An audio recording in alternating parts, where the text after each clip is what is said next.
Dans cet exercice, on a schématisé une petite maille décrite par les vecteurs de base A, B et C d'un réseau tridimensionnel. Donc, dans ce réseau-là, on va essayer d'indexer quelques rangées et quelques plans réticulaires. Donc, on va commencer par les rangées réticulaires. Donc, je rappelle que une rangée réticulaire est une droite qui passe par au moins deux nœuds, un nœud origine et un nœud P qui sera considéré comme le nœud le plus proche de la rangée. Donc une rangée d'une façon générale, elle sera notée entre crochets U, V, W, avec U, V, W sont les indices de Muller et qui sont des entiers relatifs. Premier entre eux, ça veut dire que le nœud P est le nœud le plus proche de l'origine. UVW, c'est aussi les coordonnées réduites de ce nœud-là, du nœud P. D'accord? Donc, je rappelle aussi que pour indexer une rangée qui ne passe pas par l'origine, on va essayer de prendre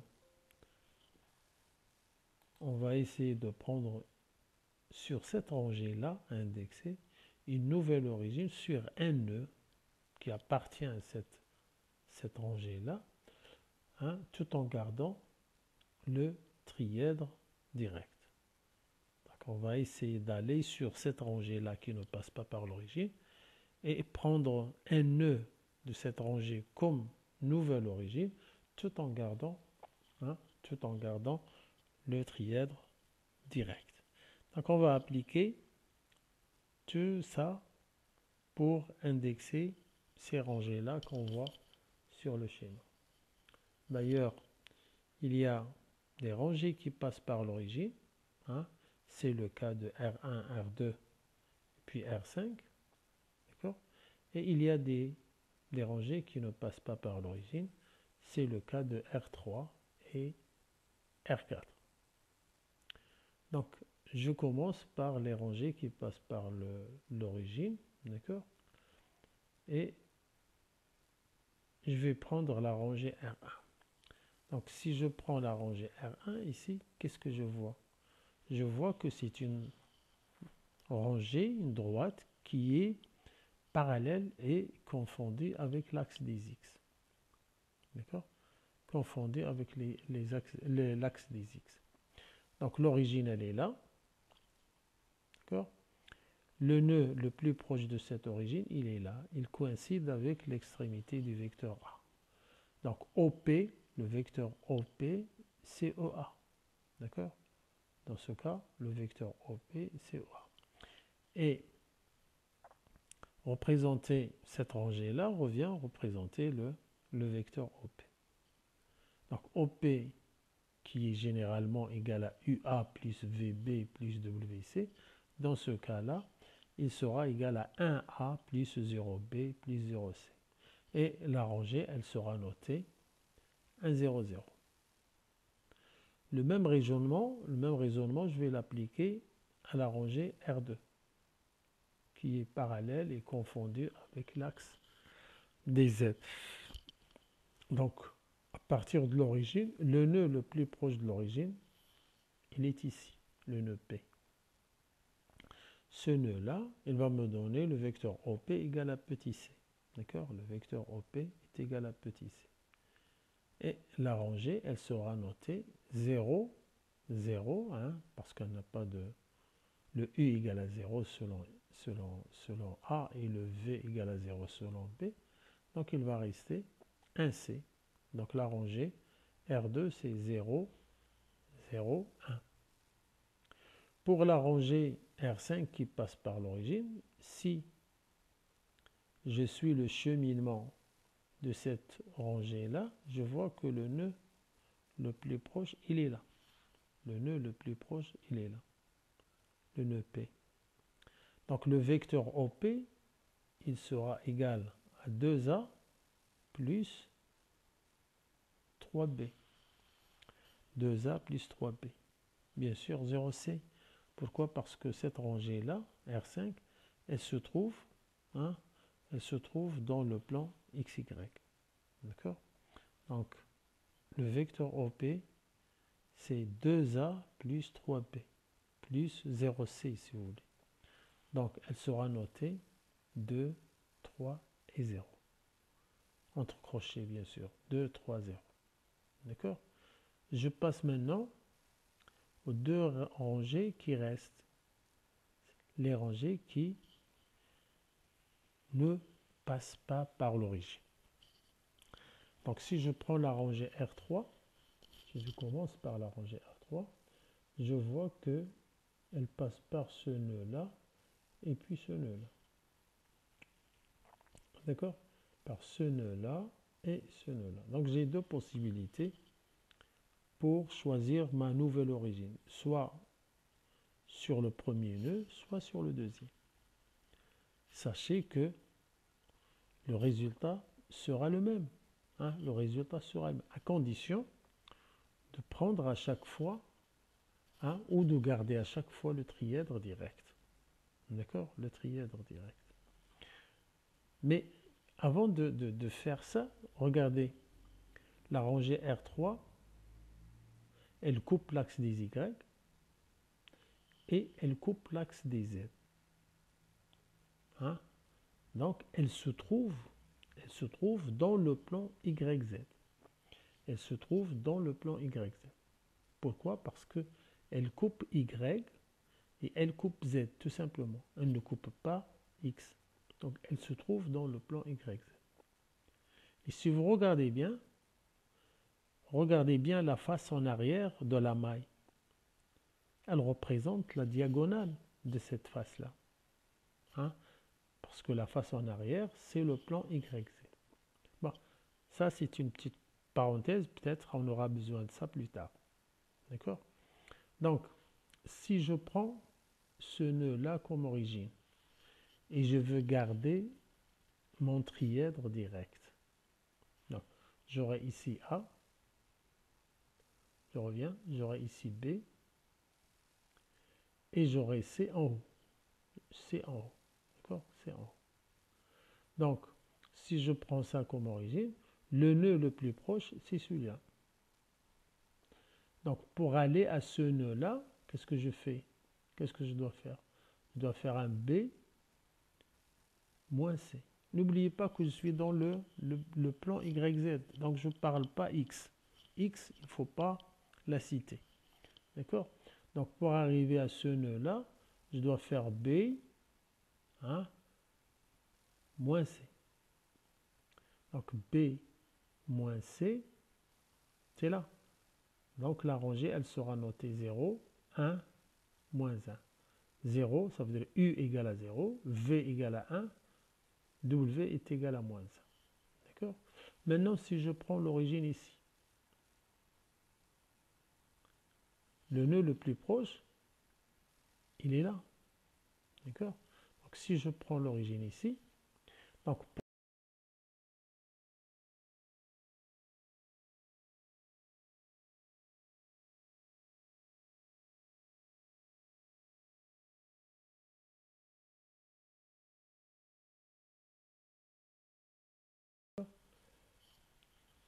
finalement, j'ai deux appellations. 0, 1, moins 1 et 0, moins 1, 1. Deux appellations pour la même droite. Ça veut dire quoi? Ça veut dire que ces deux appellations sont équivalentes, sont les mêmes si vous voulez. Et là, j'ouvre une petite parenthèse, là. Le réseau, il est infini. On a toujours dit ça. Le réseau est infini et que le choix de l'origine, il est arbitraire. Mais n'oubliez pas que si le réseau est infini, ça veut dire que chaque nœud est un centre d'inversion. Chaque nœud est un centre d'inversion. Ça veut dire quoi? Ça veut dire que toute rangée U, V, W, toute rangée U, V, W est équivalente à la rangée U bar, V bar, W bar. C'est-à-dire c'est la même chose. Représenter la première ou la deuxième, c'est pareil. U, V, B est équivalente, la même que U bar, V bar, W bar. D'accord? Donc, j'arrive maintenant à la rangée R4. Et cette rangée R4, elle va passer par ce nœud-là, par ce nœud-là et par ce nœud-là. Mais qu'est-ce qu'elle a de particulier, cette rangée R4? Elle coupe l'axe des Y, ici, et elle coupe l'axe des X, ici. Et elle ne coupe pas l'axe des Z. Ça veut dire que cette droite-là, cette rangée R4, elle se trouve dans le plan XY, et pas Z. Donc déjà, le petit w, il sera égal à 0, parce que on n'est pas selon Z. On est dans le plan X, Y, il suffit de trouver le U et le V. Donc elle sera de la forme UV0. UV0, pourquoi? Parce que elle ne coupe que Y et elle ne coupe que X. D'accord? Donc, si je prends ma nouvelle origine ici, le nœud le plus proche, c'est celui-là. Si je prends ma nouvelle origine ici, le nœud le plus proche, soit là, soit là.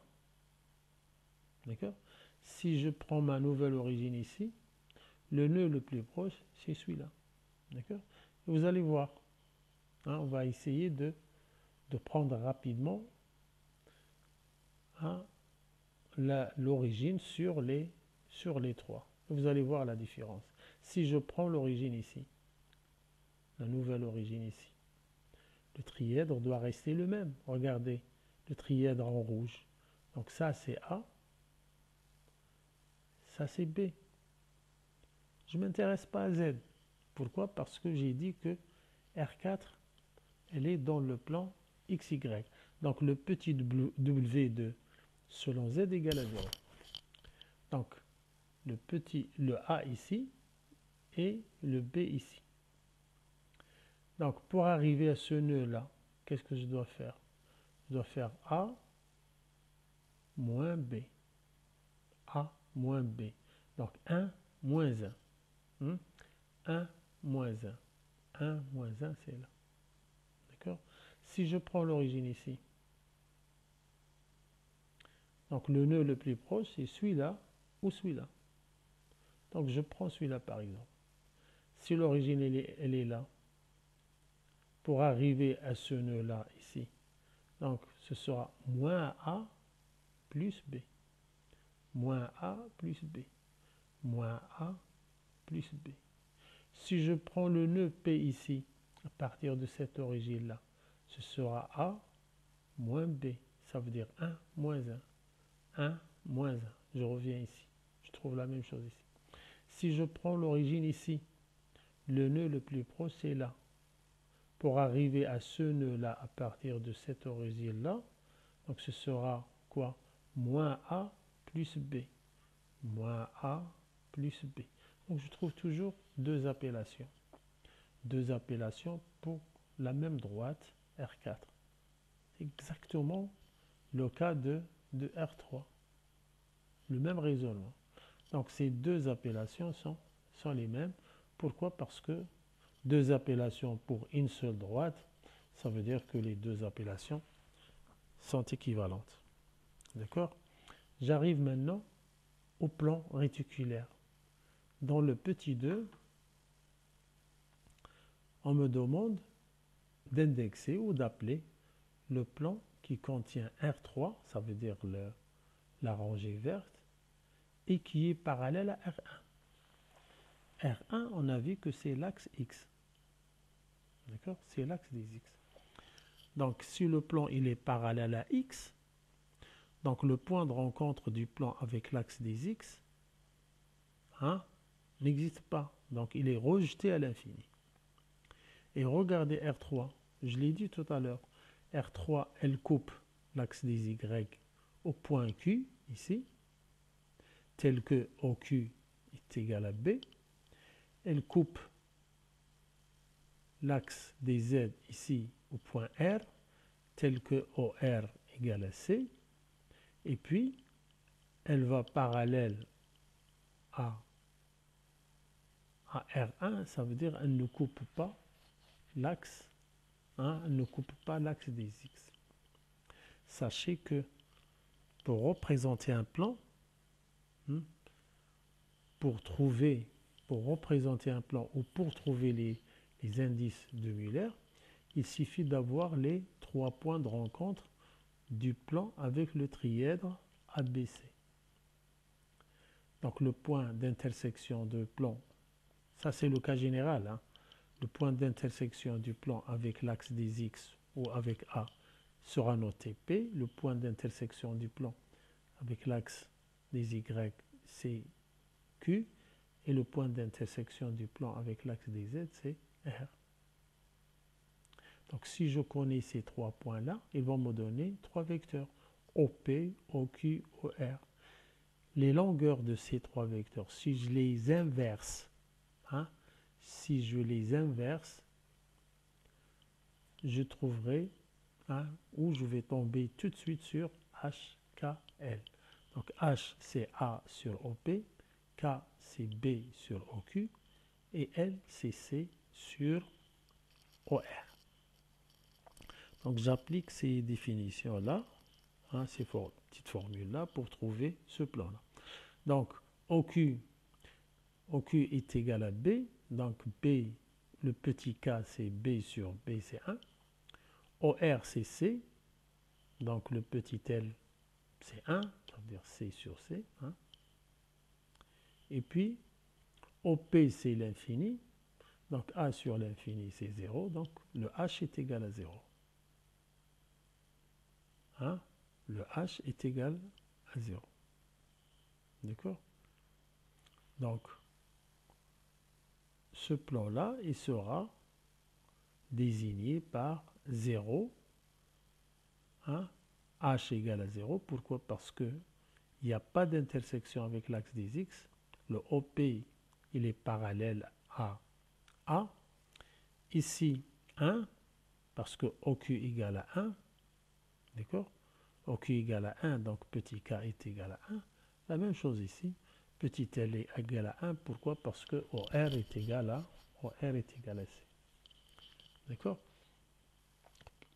Pour le plan, ensuite, on me demande d'indexer le plan qui contient R2 et R3.